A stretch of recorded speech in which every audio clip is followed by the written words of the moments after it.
Estamos começando mais um programa Evidências, na constante busca por fatos que comprovem a veracidade histórica da Bíblia Sagrada. Quando estudamos a história da arqueologia moderna, especialmente a arqueologia do Oriente Médio, percebemos uma coisa curiosa na trajetória dessa ciência. Até meados da década de 1970, havia um razoável consenso entre os especialistas de que a Bíblia era uma fonte histórica confiável, principalmente se estivesse se tratando da história antiga do povo hebreu. Sabia-se que a arqueologia fornecia indiscutíveis confirmações do relato bíblico, e a oposição de alguns acadêmicos, geralmente sem treinamento arqueológico, não passava de uma voz isolada. Só para você ter uma noção de como era praticamente unânime a opinião dos grandes arqueólogos a respeito da Bíblia, veja o que disseram alguns dos grandes pioneiros da arqueologia no passado. O leitor moderno pode seguramente firmar-se na conclusão de nada tem sido encontrado pelos arqueólogos que traga o menor distúrbio à fé. E nada do que se descobriu jamais pôde se desmentir uma só doutrina teológica. Já não estamos mais preocupados em tentar harmonizar ciência e religião ou tentar provar a Bíblia. Nossa conclusão é que a Bíblia pode se estabelecer por si mesma. Contudo, não existe a menor dúvida de que a arqueologia tem confirmado substancialmente a historicidade da tradição escriturística. Se há algo legítimo a ser dito em relação ao Antigo Testamento, é que a evidência arqueológica tem restabelecido a sua autoridade histórica, bem como aumentado seu valor por torná-la mais conhecida à luz do seu contexto e ambiente cultural. A arqueologia ainda tem muito por revelar, é claro, mas os resultados até agora confirmam o que a fé sugeriu, que a Bíblia é um livro digno de confiança.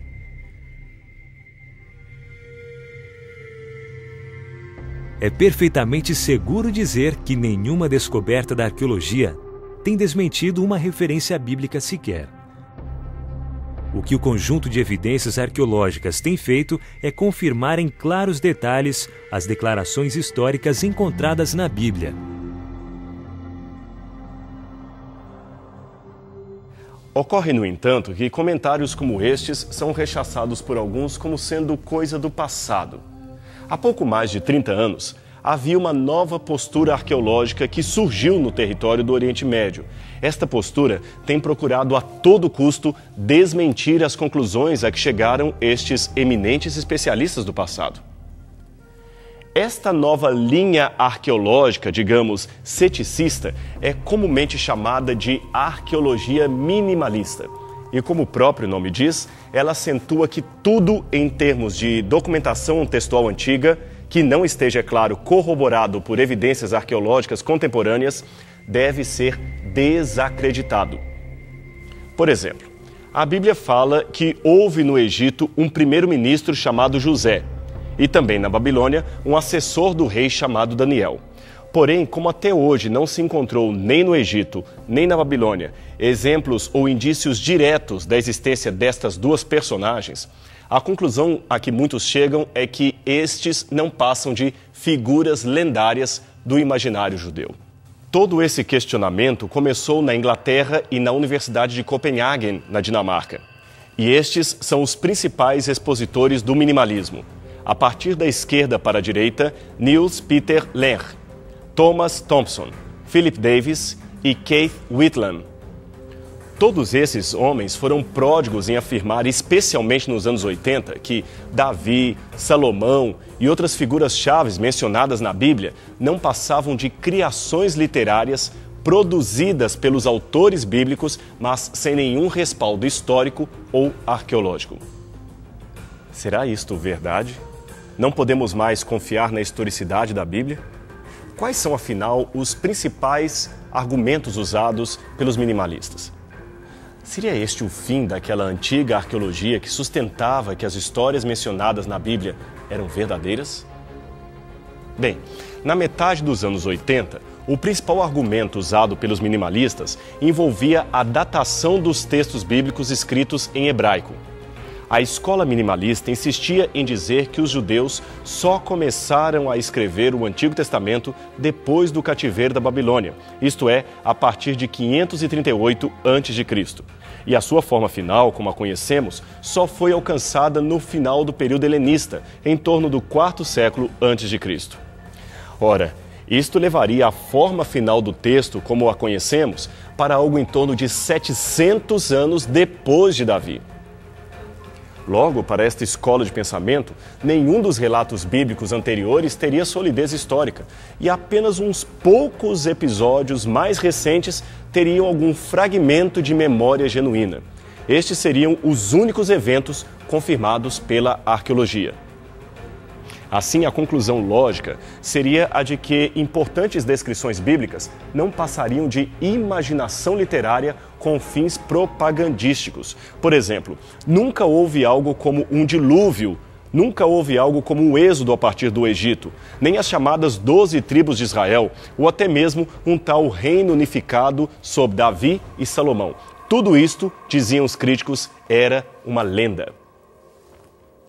Portanto, uma das propostas desse grupo é reescrever a história de Israel como ela teria de fato acontecido, e não como a Bíblia nos apresenta.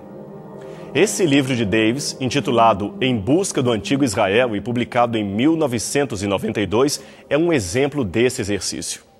Nele, o autor afirma que a busca acadêmica pelo Israel antigo é necessária porque o que se elaborou até hoje sobre esse assunto teria apenas a Bíblia como fundamento, e a Bíblia já não pode mais ser considerada um livro histórico. Trabalhando com novas definições de termos como Israel, cananeus, exílio e período persa, Davis conclui que é simplesmente impossível dizer que a literatura bíblica ofereceria um quadro suficientemente claro e imparcial da Palestina anterior ao ano 300 a.C. Deste modo, devemos extrair a nossa definição de Palestina de outras fontes, o que exclui a literatura bíblica. O historiador, diz ele já no começo de seu livro, precisa investigar a história real independentemente do conceito bíblico. O problema é definir que fonte poderia dar esta história um aspecto real de forma independente e não setorizada. Nisto, o autor ecoa um grande debate encontradiço não somente na historiografia bíblica, mas também nas discussões arqueológicas em geral. É a velha disputa de até onde vai a crença no texto antigo e até onde vai a crença no artefato encontrado. É que alguns historiadores praticamente abandonaram o testemunho dos artefatos para se valer apenas do antigo texto escrito. Já alguns arqueólogos extremados chegaram a considerar como pressuposto de qualquer pesquisa o fato de que o texto antigo estaria sob suspeita até que se provasse o contrário.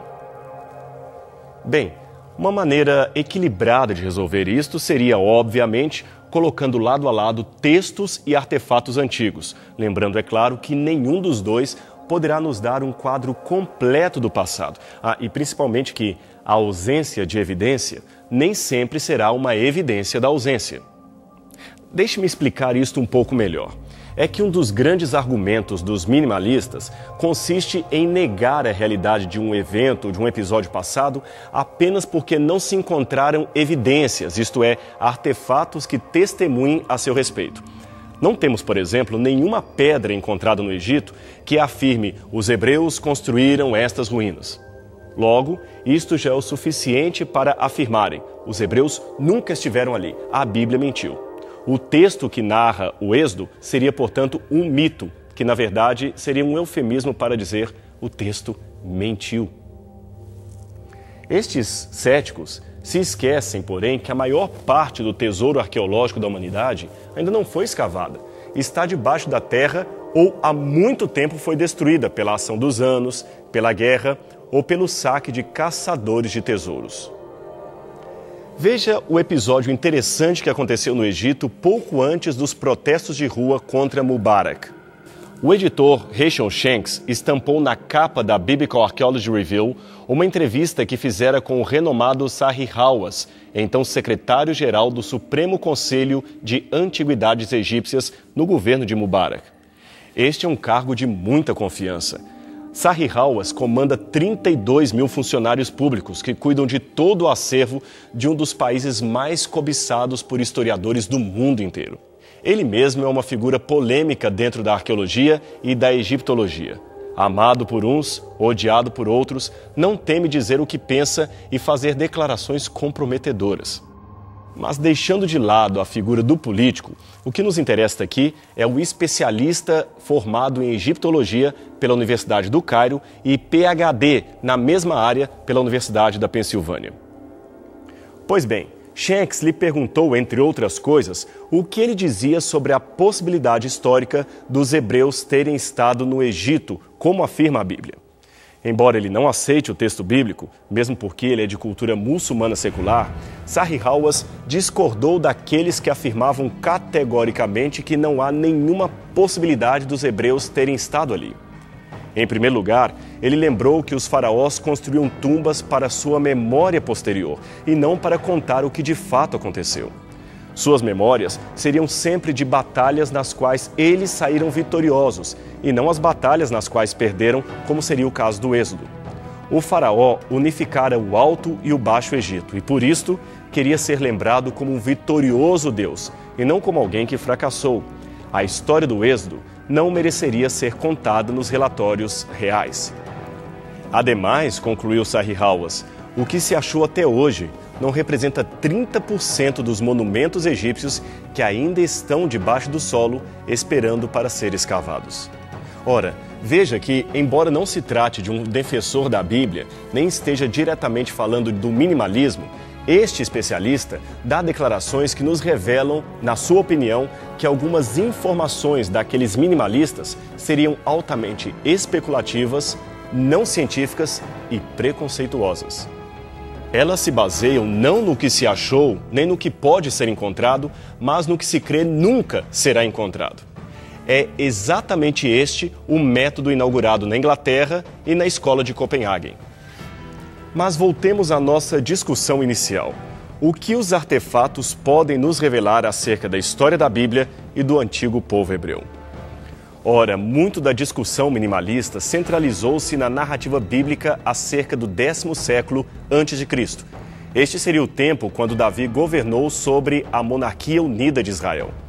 De fato, pela narrativa bíblica, o reino de Davi e seu filho Salomão alcançou uma extensão grandiosa que abarcaria partes do atual Líbano, Síria, Jordânia e Egito. Mas tal reino existiu de fato? Os minimalistas, é claro, afirmam que não, e parte da sua argumentação estaria na ausência de documentos extra-bíblicos que mencionassem o rei Davi. Este rei seria para eles apenas uma personagem fantasiosa, aliás, tão fantasiosa quanto o rei Arthur da literatura inglesa. Porém, entre 1993 e 1994, estes fragmentos de uma antiga estela aramaica foram encontrados nas escavações de Tel Dan. E a parte que você vê em destaque trazia uma expressão que assombrou os arqueólogos.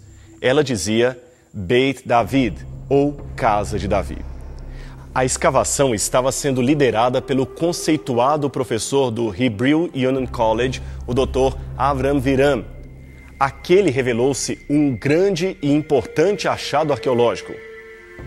Em resumo, aquela seria uma pedra comemorativa erguida por um rei inimigo de Israel e ele menciona especificamente um rei de Israel e um rei da casa de Davi, isto é, da descendência de Davi.